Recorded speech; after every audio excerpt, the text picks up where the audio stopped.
No pressure, Kim.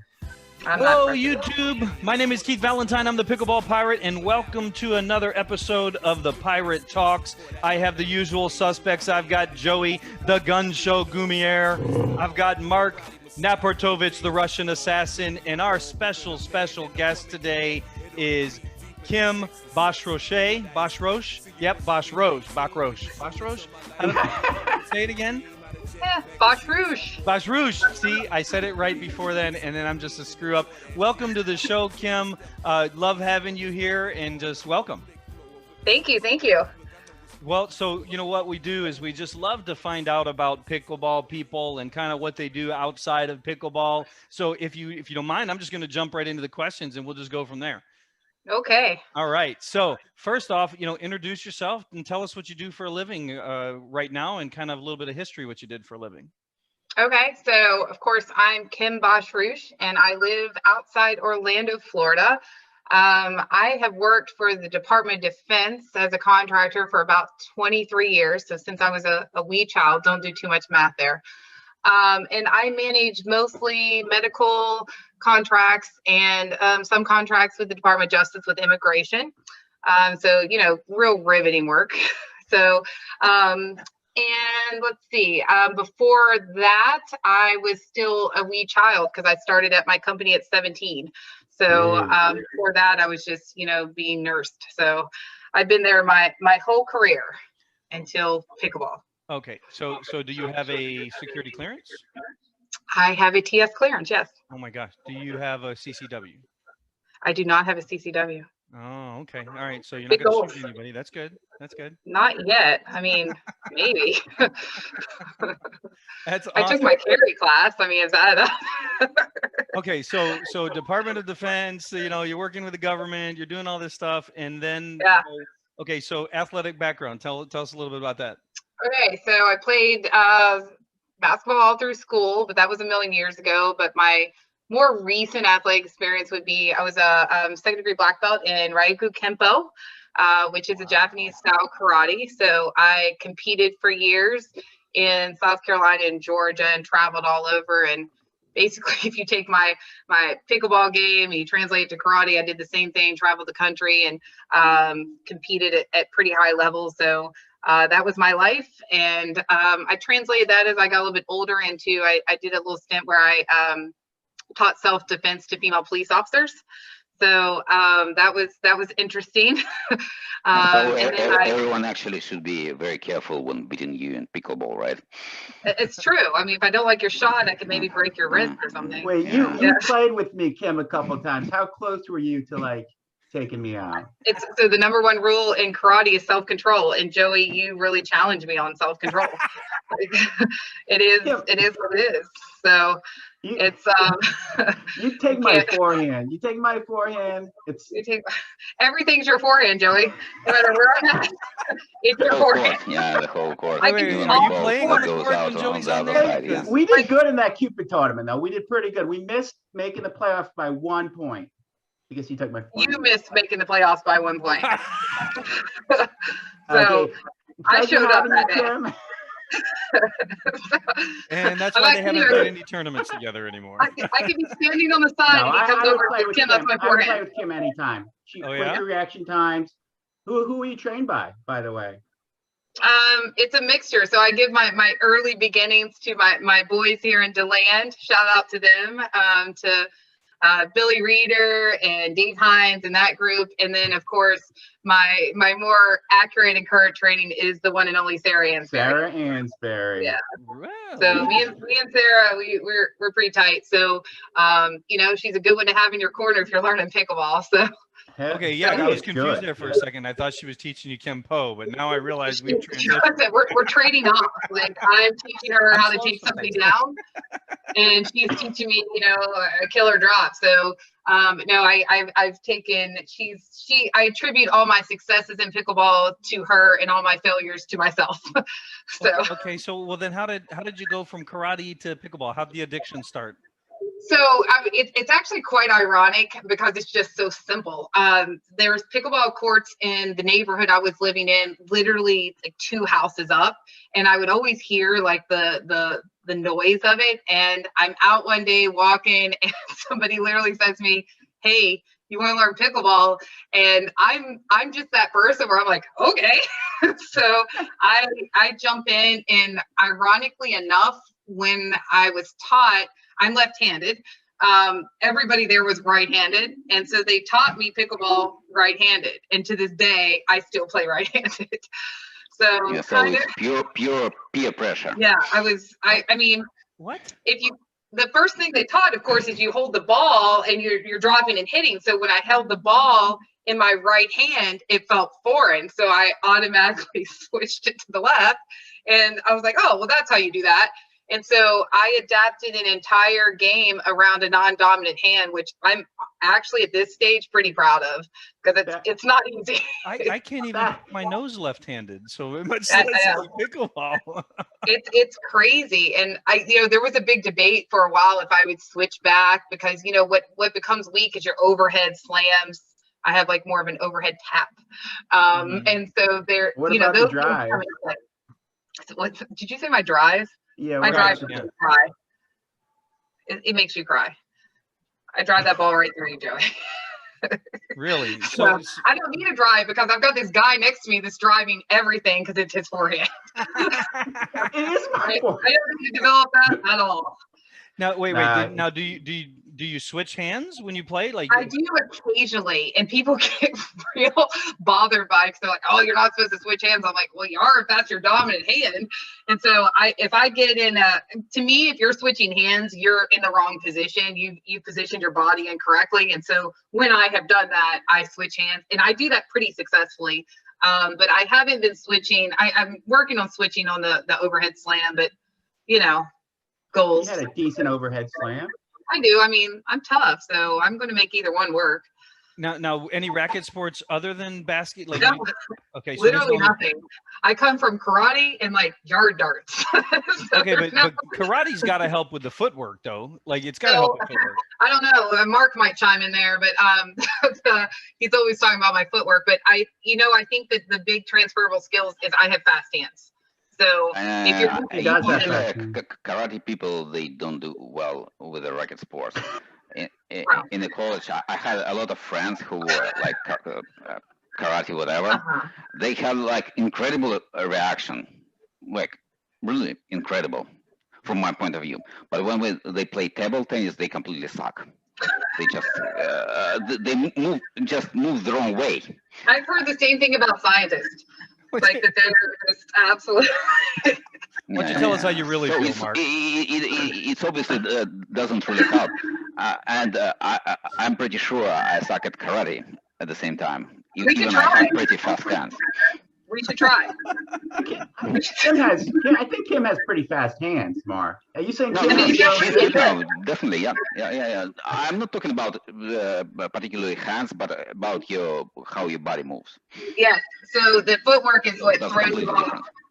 It's completely different. So footwork in karate, you're posting up for something where you're almost, it just doesn't transfer at all. But the reaction time of not wanting to get hit in the face in karate really transfers over to not wanting to get hit by a ball. So if I get hit, you've really caught me off guard, because I feel like I had pretty decent reaction time. Yeah. Wow. Okay. So when you get involved in it, how long you been playing?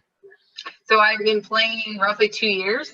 Okay. So not super long. I think it's been quite a ride for just 2 years, is how I see it. I feel like I've taken this to a whole new world, especially at my age, and it's been just an amazing journey, because I literally just picked up a wood racket at that, in a neighborhood one day, and here we are. So it really does show you how much pickleball can change the pace of things in your life. It's magic of pickleball in any sense. It's like there's no other sport you can achieve something in just 2 years. In table tennis, in 2 years you barely can practice normally. Yeah, I mean, I'm still calling table tennis ping pong, for God's sake. So I mean, it's yeah, that makes Mark twitch. Like That makes Mark twitch every time somebody calls it ping pong. He's like, no, table tennis. What the heck? I was about to start saying ping pong more. Just halfway through our matches, Mark, I'm going to yell ping pong. You're gonna be like, "Hey, go back and play some ping pong," and he's gonna get mad. That's right. That's good strategy right there. Okay, Mark's so incredibly fast, so. so have you started traveling and doing tournaments? Like Oh, yeah. jump right in, like. Oh yeah, like I've always had that philosophy: if you're going to do it right. And so I started in that neighborhood. I then kind of ventured down to like the local courts in my town, and I saw a group of players there that were like the next level up, maybe 2 levels up. And of course, I watched them. I was like, well, I have to be them because I am super competitive. Mm-hmm. So I weaseled my way into their group, like the annoying little sister type situations, all guys, and basically forced them to teach me pickleball. And so when I got what I thought was good enough to go and do a tournament, I did a baby tournament here outside Daytona Beach, and took gold in a very baby bracket, maybe 3 teams. And I thought, oh my gosh, I took gold in 4-0. I'm practically a pro now. And so and that started basically the itch then. I was like, you think that you're Billy Badass after you win one tournament, and it creates the need to go and play more tournaments. And so I've had, a fun couple years, but a humbling couple years at that, because, the bigger the brackets, the more the competition, and you really see where you're at. So, yeah. Now, what about the just the joy of it? Has it filled a need in your life, and just to have the fun and the. Yeah, I mean, so when I started pickleball, I was at a very Wait, hold on. crossroads. There's a lot of feedback. I don't know where it's coming from, but I don't know if that's going to really affect the interview. All right, everyone. Sorry about the audio difficulties. We got it handled. So, Kim, back to you. I was asking you about the joy. Like, what about the joy in pickleball? What has it filled in your life? So when I first started playing, I was at a unique crossroad personally in my life. I have a son who's now 16 years old. And at the time, he had just been through a horrific ordeal with a spinal tumor. So we had kind of, just been through every parent's worst nightmare. He had been through several surgeries that were pretty invasive. And that was, my entire life researching, flying him all over, trying to do all this stuff. And so when he had a final surgery that kind of resolved most of his issues, there was this huge void, because I had spent all that time, working towards getting him better. So I was kind of at this place where I'd kind of lost my identity a little bit, because I was just the parent of the sick kid. And so I was looking to find something for myself again. So when I started pickleball, it clicked. It was something that kind of brought me out of a pretty dark era in my life, because I had, when you face something like that, it kind of burst your bubble of what you think life is like and what you dream parenting would be like. And it turns it completely upside down. So I was in this spot where, everything just felt kind of gray, and there was not much joy left, because I had seen just horrific things. And so when I started playing, it's as odd as it sounds, I felt like my old self, like that, that college athlete, that black belt again. And so I found a piece of myself in competing and things like that I got to reinvent. I got to build off of it. So I got to take the spirit of, this 20-something-year-old athlete with the wisdom of a 40-year-old athlete and put it together. And it would just turn into this amazing experience where I met some of the most phenomenal people. My entire friend circle changed. My travel plans for vacations started revolving around pickleball. I started wanting to share what I had found with other people and started teaching, so that it just turned everything that was kind of on a flat note into something very positive. And it's, I had people tell me that are close to me, you come off a court, Kim, or you go to a tournament, there's a difference in your face. You're truly happy. And it could not be more accurate. I always say, my saying is, any day we get to play pickleball is a pretty darn good day. So it pretty much washes away hard work days, hard days with, as a parent, anything you face, this tends to resolve it for me. So of course, I'm a huge ambassador and pro pickleball, because I've seen how it can change your life. It can change your physical fitness. It can change your mental health. And the beauty of this, and I think Mark touched on earlier, is that it's for all ages. So, you know, I think there's nothing greater than watching a kid learn pickleball, because I wish I would have found it when I was young. But there's something great about seeing, you know, I recently gave a lesson to an 81-year-old. And that's amazing. And so you see people from all different walks of life, you know, the housewife that's kind of lost her whatever, and she comes out and is brave enough to take a pickleball lesson, and you see people getting back something that they lost. And I think that that's an amazing thing to be able to share with people. Yeah, that's really amazing too, and I really identify with that. My oldest son has had 9 brain surgeries and has seizure disorder, and so I really identify with what you said. And pickleball has become my zen place, right? My fun, right? You know, my release of some of that. So okay, so you get involved in pickleball. It gives you a happy place, and what do? You go into business in pickleball. I do. I do. So you know. We all have, I always say, like, I'm a mover and a shaker. I know how to, I hate to say it this way, it sounds so terrible, but I know how to make money. It's been like my hidden thing forever. And so Joey needs to hang out with you more. I know Joey definitely needs to take a couple. I know how to lose money, Kim. Joey knows how to lose money at a rapid rate. I mean, he could write a whole book on how to lose your money on a pickleball court. She really knows you. She knows you. Yeah, I mean, listen. After hearing your story about your kid, I'm sorry I've been so mean to you. Oh, come on. Listen, I am not sorry I've been so mean to you. I meant all of it. We're not going to have a Hallmark moment here. so no, Joey will bet on a rec game where the odds are stacked I'm starting against a sports bet because obviously pickleball is allowing betting. I'm starting my own sports betting show. We are about to. You might as well go ahead and make your cardboard sign. We'll work for food now, because you're going to need it soon. Well, people can just do the opposite of what I suggest, you know? I mean, that's basically what I do. When you give me strategy, that's basically what I do. You're like, Kim, you should run up. I'm like, I should definitely stay back. So like, you should go here. Yeah, but going into pickleball business though, like that takes one, like, you know, you have to understand what the business is and what's going on. It's you know, the pickleball has been around since 1965. I don't think many people know that, but yet it's still a very infant business. It's still a very juvenile in its growth and development. And so if you can get the right market, the right plan in place, there's a lot of money to be made in pickleball. There's still a lot of money. I think that people go the easy route and they think, okay, the only way you can make money in pickleball is if you're a pro player. I would say no to that. The money to be made is to understand your audience. Who is spending money in pickleball? It's not me.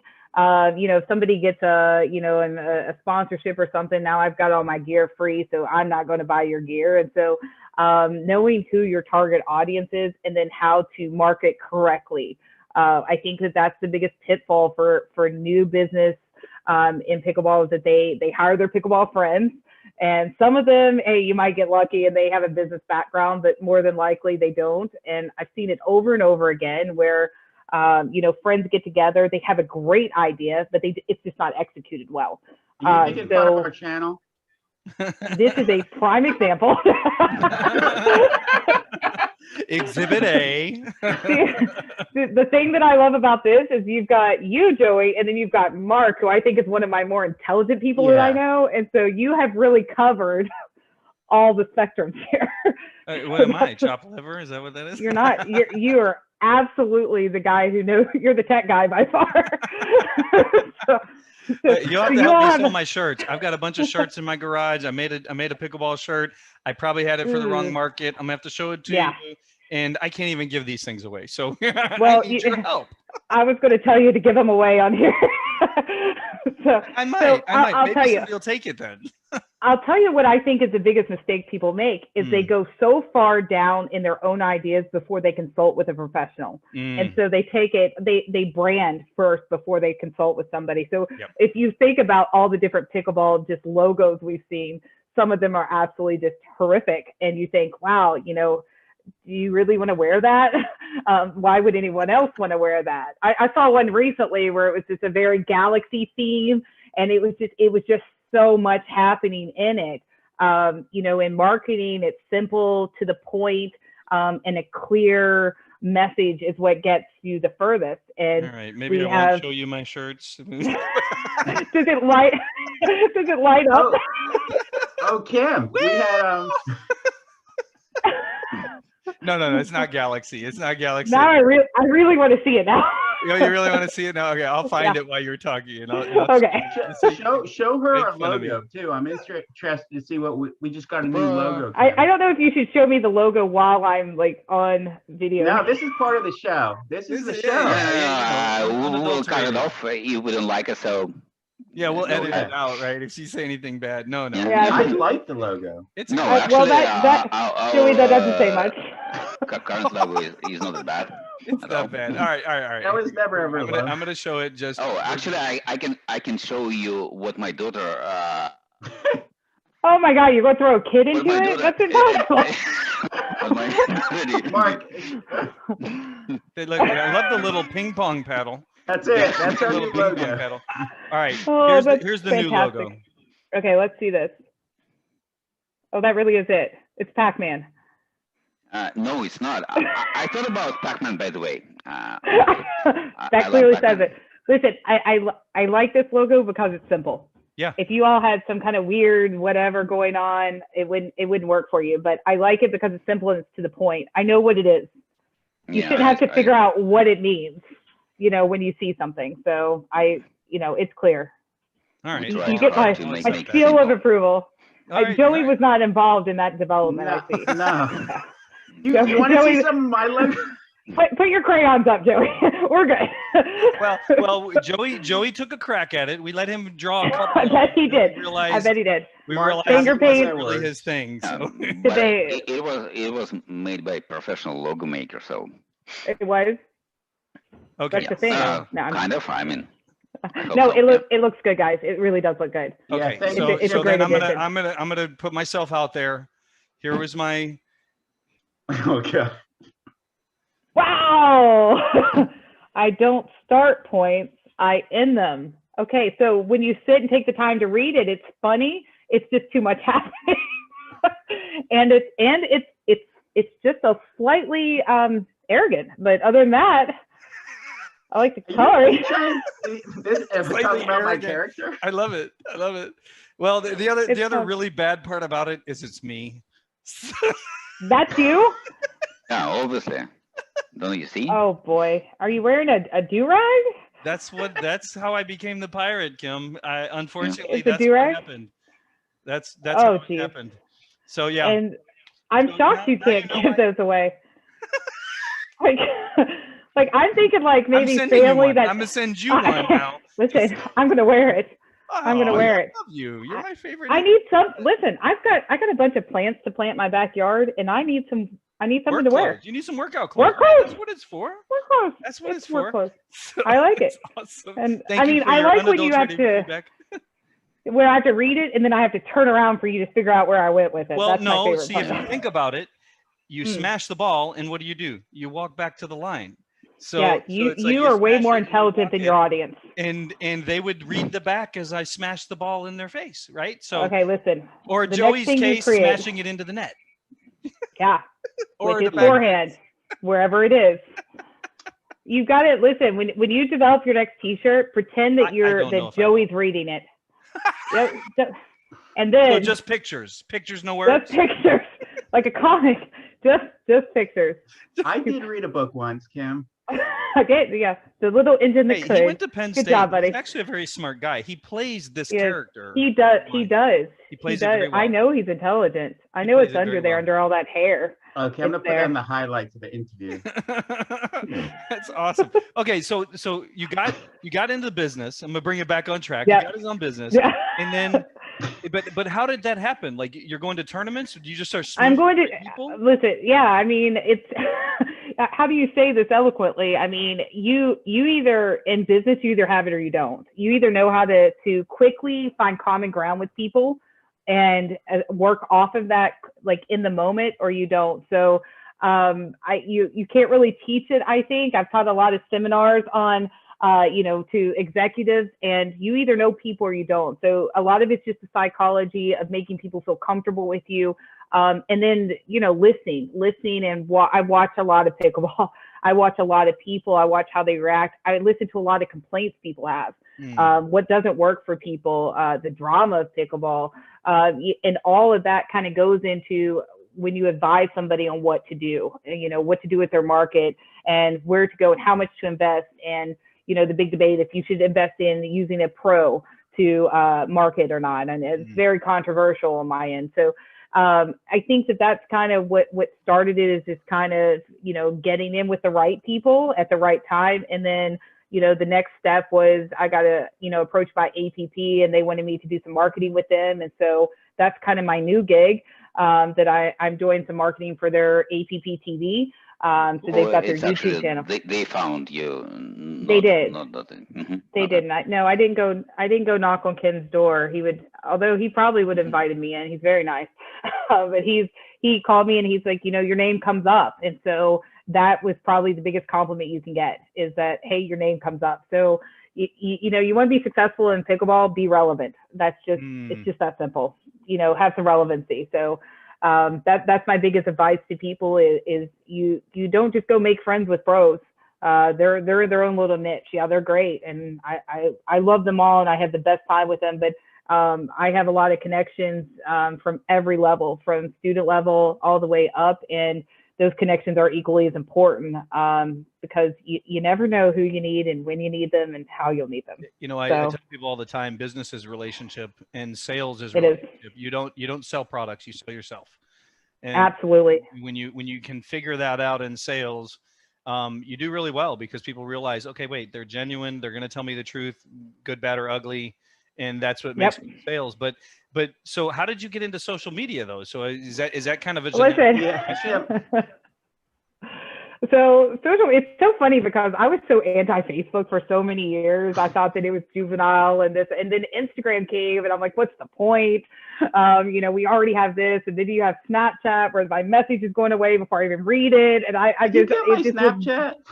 No, I totally blocked you. So, I started with Facebook, and I decided I had a personal Facebook page, and I decided like two things were happening. One, I was going through some changes in my family dynamics at the time, and my kids were getting older and wanting more privacy from like my son's medical issues and stuff like that. So I was at that peak already. And then I wanted to, I got sponsored with Head, or whatever we want to call it. Head sends me some stuff. I wear their stuff and I love them. But they, that happened too. And so that give back to that is to promote their product. So I didn't want to create a second page. So I turned my page, and over the course of a year, I went from probably like 500 friends, and I'm capped out at 5,000 now. And it is just, it becomes a job. I try not to let it be, but it becomes a job. And, I get a lot of various feedback on my social media. I love to see you driving to work, Kim, I do not drive to work. I work from home. So this is what I look like. So it just kind of built, and it snowballed and snowballed. And then when I started with APP, it was important that I joined every pickleball group on the planet. So then that just opened up other doors. And so fast forward, I feel like I can say I'm going to any city and I have a connection there, a place to stay, a place to play. And it is the most amazing feeling, I'll be honest with you, to be able to say, hey, I'm going to Charlotte, North Carolina.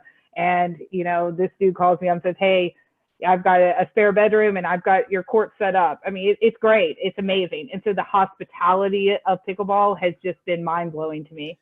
So it's like an extended family, right? It's kind of become where you with have building stalkers. Well, yeah.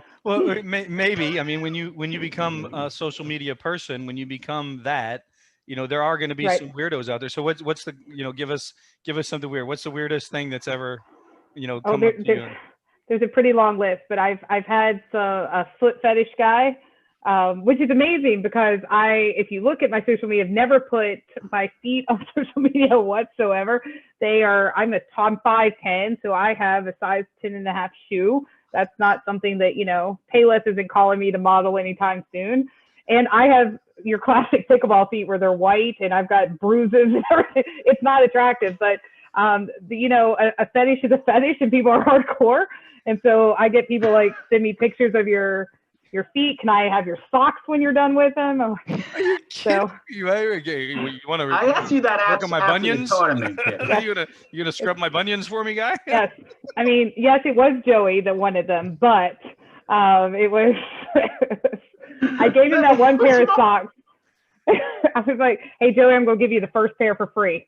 Get you a little taste here. So, yeah, there are some like I've got a pretty decent block list on social media because there's some real unique people out there that are just, you know, they're pretty and you know, there's a running joke between my circle of friends here about selfies and stuff like that, and you know, all I can say is relevancy, guys. Know your audience. Oh so I'm not sorry. So that's that. But yeah, I've had some real creepers, some Lifetime movie moments with some people. So yeah, like where you have to do kind of a double take. You read it and you're like, okay, am I really reading? Is this serious? Like, is this person serious? Like, oh, they must just be messing around, but then they're really serious, and you kind of get creeped out. Oh yeah, then you're creeped out, and then I have to say because I'm so weird, I go through this moment where I'm like, oh, you're completely messed up. Tell me more. So I'm fascinated by crazy people. And so I want to hear what's your next move in that? And so you just hear the craziest things and then you end up blocking them, of course. Oh my gosh. Oh my gosh. But okay. Do you have a long list? There's a pretty decent block list. It's a pretty decent, block list. Joey's right on top. Okay, and this brings me to my next subject, pickleball ratings. What would you rate Mark Napotovich? An honest rating, because I know that's been a big controversy. So let's talk about ratings. Okay, so ratings are complete BS. Let's just start with let's just go out and say the truth. This is what we're all thinking. Let's just say it. I think that Mark Mark, you're playing senior level right now, right? Yeah. Okay, so I think Mark's a 5-0. Yeah. Consistent 5-0. What is your actual rating, Mark? It is 5-0, yeah. What, 5.014 or something? Oh, something like that, yeah. 5.099. He knows the exact rate. So yeah, something like that. I mean, I don't really. I mean, I do think just a sub note is that you all need to do an entire show of Mark's facial expressions when he's playing. That would be you mean the super twitches? Entertaining. Oh yeah, and the noises that come out. I mean, what the heck? It's pretty amazing. So yeah, I actually played Mark when I first started pickleball. I'd been in pickleball about 5 months, and I came over, to clear one because I won that 4-0 tournament, so I was ready for the next level. So I come over and I get into this match with him, and he, scared the crap out of me. I came back to my little town and I was like, there's this little Russian guy over here and he's beating the crap out of me. He hit the ball so hard. It shocked me. Now, my biggest challenge playing against Mark is I enjoy provoking him right in front of him just to see, and he always wins. Let's see, but I feel like I give him a slight run for his money on that, but he's, I like to, even though I know not to keep hitting it back to him, I have something to prove to him. Look, I can do this. Take that, Mark, take that. Pickleball ratings. So here's the funny thing about pickleball ratings to me is I know some people that are rated 4 or 5 that have played one tournament and they couldn't hold their own in a 3-0 match if a gun was to their head.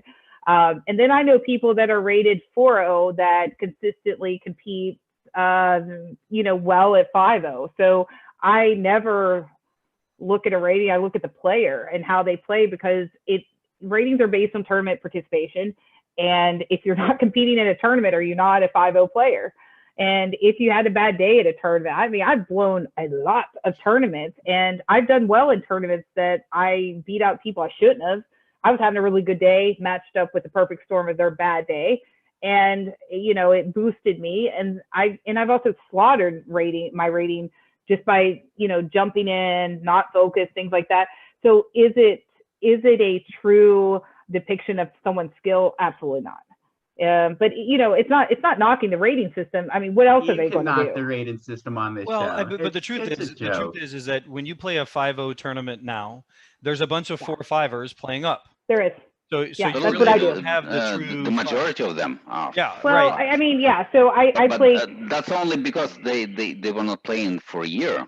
They already much better than they used to be when they even before that really got 4-5. I don't know if I've played a 4-5 like in the PPA coming in Orlando. I'm going to play 4-5.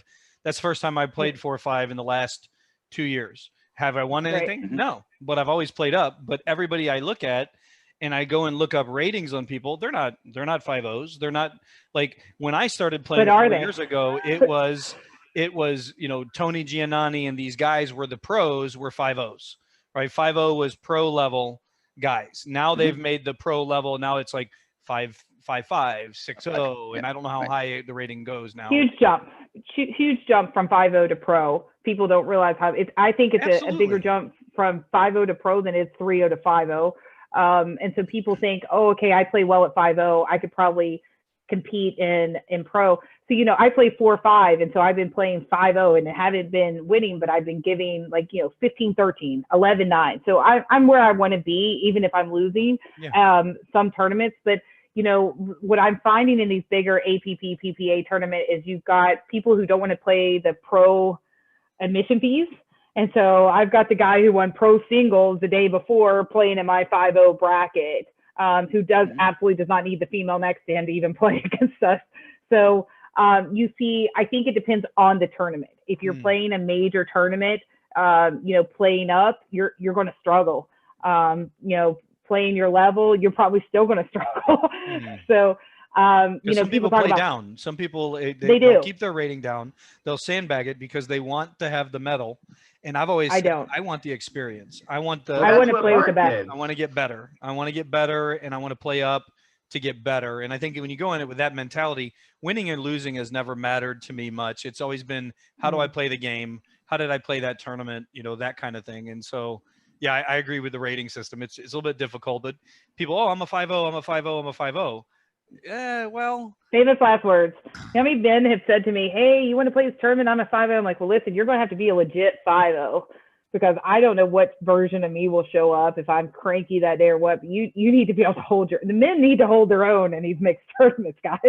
And so the women, we have a shortage of female players. So we get cream of the crop pick. Y'all are going to see in the next 6 tournaments. I've got some great players I'm playing with.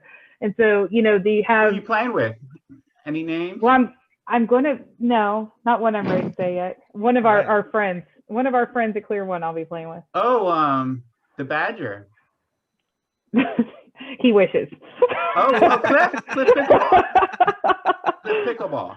I mean, Dave Nell has been knocking my door down, trying to get me to play a tournament with him, begging me, sending pizzas to my house. And I haven't. Trying to bribe you. Bribery's not working, huh? The Badger doesn't. He is. Wait, so who are you playing with? Gary Gold? I'm going to play. I'm going to play with Cliff. Oh man, he's a fun partner. Me. I beat up Cliff in the last tournament. Joey, I crushed him. Joey, hit your mute button. Dink. Hit your mute button. Clifford can dink. I don't know what you're talking about. Man. Hey, Clifford knows where his forehand is. I drove him off the court. Yeah.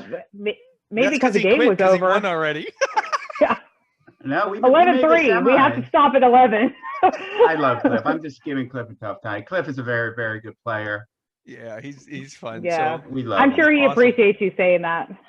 His life is probably complete he knows now. What happened? Cliff's working on a family of his own now. He's getting a reality. He's got a new baby. So welcome to having a life and playing pickleball. That's the next. And he has a beautiful wife too. I'm jealous. That's why I'm saying this. I have shocking. With my 5 kids, I use pickleballs and escape. You have 5 kids? Yeah. Did you not know what was causing that? I did. I figured it out. I don't know what I was thinking, but I knew what I was thinking. Right? Yeah. That's like minivan commitment. God said, "Go forth and multiply." I took him at his word. Woo. Yeah, no. Yeah, that's why I'm bald, right? That's why I'm yeah. bald, right? It's not from pickleball. It's that's a lot of shoes to buy. It really is. You know, I think we figured out one time we had changed about 45,000 diapers. That's over the course of a decade when the kids are going through that stage. 45,000 diapers. Like, can you imagine? I can't even imagine. That sounds traumatic. It would take to pick it up. Yeah. I mean, just the time consumed in it. Oh, just time. And I've got 4 boys, so that, you know, boys will walk around with their diaper full all over the place. You're like, dude, you know, why don't you come over here? It's like dragging the floor over there, buddy. Come on. Yeah. Mark, how many kids do you have? Actually 5, but that's my second marriage, so it's not that I made them all. Some were gifted to it. That's awesome. Well, Kim, thank you so much for coming on the show. You know, you were so much fun, and I just love hearing you punch Joey in the mouth. That's just, I might have to watch this over and over again. First and last time ever on the show. No, she is going to be a repeat customer. She's gonna come back, and we're gonna talk more. And I just want to, you know, I just really appreciate the American story, right? I appreciate, you know, you just doing it, right? Like going for it and not being afraid. And hey, I'm going to go do this. I'm going to try this. But I can even just tell in your tone and the way you talk, like people really enjoy you. You know, you have a relational aspect to you. You care, and you just seem like good peoples. And you know, next time I come to Clear One, I'll have to get a chance to play with you. Listen, absolutely. She really visit Clear One though, so you need to make an arrangement. You have to travel with me. Oh, okay. Yeah. No, I do come to Winter Garden. Yeah, you can come to Winter Garden. Winter Garden's my home courts. I'm about 5 minutes from Winter Garden. When you let me know when you're playing, and I will make the trip out, and we will play against Joey. Oh, that would be awesome. We have a bunch of games of us playing against Mark. Maybe we'll throw him out on the channel tomorrow. No. It's a terrible idea. We have some. Yes, we can throw him out. Need to be But the highlights of Joey, that's what we should call those games. Yeah. Joey shirtless, hitting the ball. With Joey, and I believe I played with Sam, right? The Chip and Dale version. Yeah, I'm not kidding you. It's like people are like, "Where are you playing pickleball? What is it?" Now I'm interested in pickleball. Hey, like, Joey. Hey, man, we need those ratings, bro. Take it off, bro. I'm telling you, take his shirt off, mute his microphone. You're good to go. Yeah, you know, I think I ruined most of the opportunities in my life by talking. Ruined most of my marriage, you know. Okay, let's save it for therapy, Joey. You got to have something this week. Save it for therapy. I can tell you my secret. Every time I'm going to say something, I think about it like for maybe a couple of seconds, and then decide just not to. You just filter it. You filter it. See, the problem with Joey is he doesn't have a filter. He blurts. When you blurt, you're in trouble. No, so you just need a couple of seconds, of thought. That's it. Just any thought, even a millisecond of thought. Yeah, just start out there. Even you play your game the same way, Joey. Joey used to make me want to stand up at the line. You remember that? You wanted me to stand at the line. That plan would have won us a tournament. That would have won us the tournament. So if I'm serving, I'm going to do a video on Listen to this. I'm serving. Kim is straight in the middle of the court. So I'm playing singles. I'm going to slam it, and Kim has fast reactions, and she's going to shake and bake right at the net. Listen, this is what's going to happen. Doing that. You do not see the pros doing it because that's why they're pros. They're not, unless one of them's drunk. They're not going to be doing it. So I'm at the line with the other person on the other team at the line. So guess what happens when they get the ball? Because shocking, Joey doesn't land it perfectly where it's supposed to go. I might hit you a couple times. It's coming right at me, and you know what he says?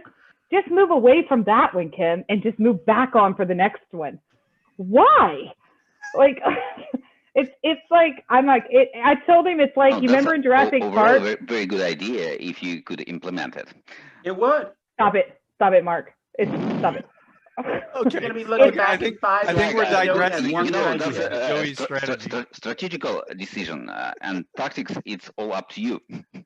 Listen, there was a moment in Jurassic Park where they lowered that cow down in to be slaughtered by the dinosaurs. That's what that plan was. I was being killed and slaughtered right in front of you, and you're like, "Oh, let's just do it." It was awful.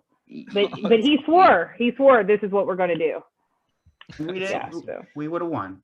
All right. Well, on that note, Kim, thank you so much for being here. And absolutely. We love you guys. Look Kim up on social media, like her page on Facebook, like her YouTube channel. You can't friend her. She has 5,000 friends. You can't friend her. I'll take you off, Joey. I'll take you off and add them. Joey, and you will be okay. She will allow you in her friends list. And we love you, YouTube. Click subscribe and share this. And Send me those socks for watching the channel.